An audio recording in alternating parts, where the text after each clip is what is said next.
Assalamu alaikum warahmatullahi wabarakatuh. Hello, hi, and welcome back. Welcome back to Mind Engineer Ali's T20 World Cup saga journey. Viewers, we have talked about a lot of different elements that were going through in this. And before I move to our first match, I think there are a few things that I want you to know. Putting the hard work is very, very important. Practicing is key. Repetition is actually developing the skill. Yet there is one element which is missing. One element which all great players do. If you all know Michael Phelps, the swimmer, one of the world's greatest swimmers, maximum medals ever in Olympics. If you see him, if you watch him, before he would swim, he would put headphones on top and listen to whatever he liked. I'm not saying music, I'm not saying lectures, I don't know what he was listening, but what he would listen to something, spend about 10-15 minutes, and then he would go. And after he would finish, he'll just chill. Just chill. So relaxation is also a very important aspect. When you are sweating like anything, when you are working very hard, you have to relax. This body needs that time to relax. More importantly, your mind needs that time. As old elite cricketers say, 80 to 90% of the cricket is not played physically. Because physically at that level, they're all the same almost. Somebody is more experienced, somebody has better shots, but in general, they're all the same. It is played from your mind. This is the difference. These are mind games. You've seen Australians, they use a lot of these mind games.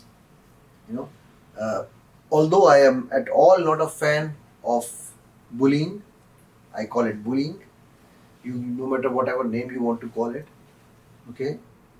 But that's how they actually control the minds. They put that doubt in your mind, and as an NLP student, I'll tell you one thing that can kill your beliefs, no matter how strong they are, is doubt. That doubt creeps in and gives you self doubt.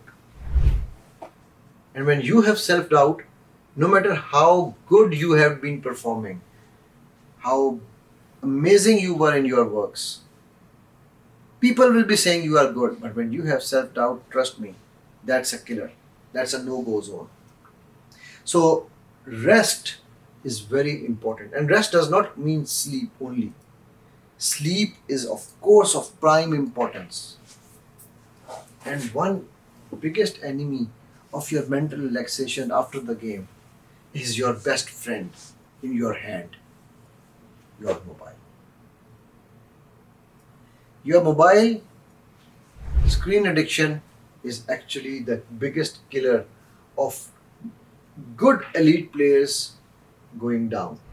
Whenever they're performing, whenever somebody comes to me, remember I told you in an earlier episode that 80 to 90% of the issues of these sportsmen or people in general are not inside the ground, it's outside. And out of those outside issues, 70 to 80% are in their personal lives. And out of those 70 to 80% in personal lives, 80 to 90% are mobile device related. Just think about it. How critical, killer of your dreams this mobile device can be. And you know why I'm saying this? Because one important aspect of everything that I've been talking about, of all the techniques that we have been saying, is discipline. You want to use mobile? Use it. Discipline yourself.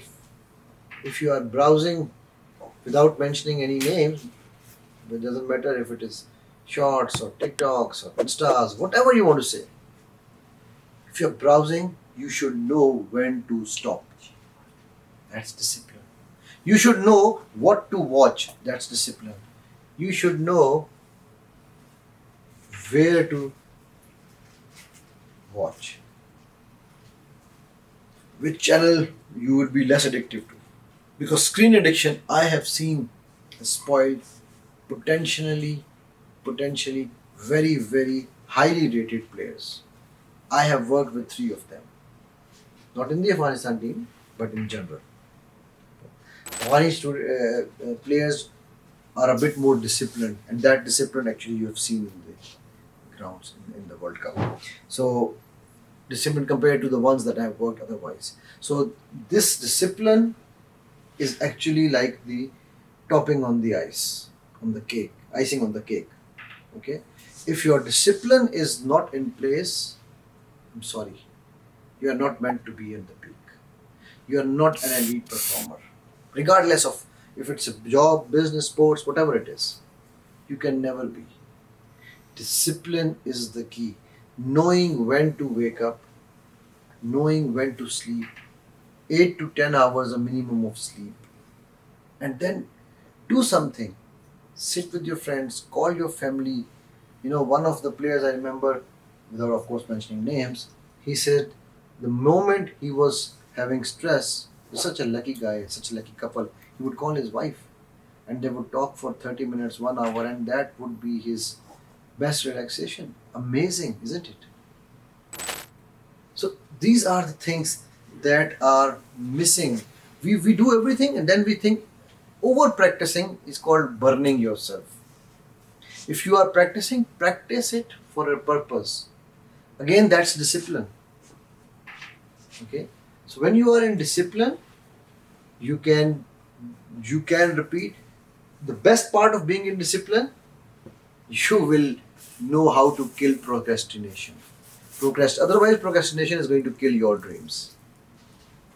And procrastination and discipline are two opposite poles. A disciplined person will not procrastinate, and a procrastinator will not be in discipline. So yeah, it's a decision. I always tell when I speak to these guys or elite sports people, I ask them and tell them, what do you want to achieve? Whatever they want to achieve, are you ready to be disciplined? Then we can work further. Anyways, so moving forward from there, we were practicing. We had I think 3 or 4 days before our first match, and I'll tell you one thing. The pre-match meeting that we had in the hotel, we went for the first match. Uh, that meeting was, and again, amazing feeling. Starting the World Cup campaign. Then from there we sat in the bus. From the bus, going all the way to the Brian Lara Stadium, which was about 45 minutes to 50 minutes distance. Entering the stadium and then entering the dressing room for the first time. First time in the World Cup. That was my first time in the World Cup. And there were a few players in the front team who were also having that first time. That was a wow experience. Going out of this dressing room to the green, to the ground, that smell, the ambience, that was an amazing feeling. And it's a beautiful stadium, by the way. And I had a lot of fun. And we'll continue the fun stories. Shouldn't we?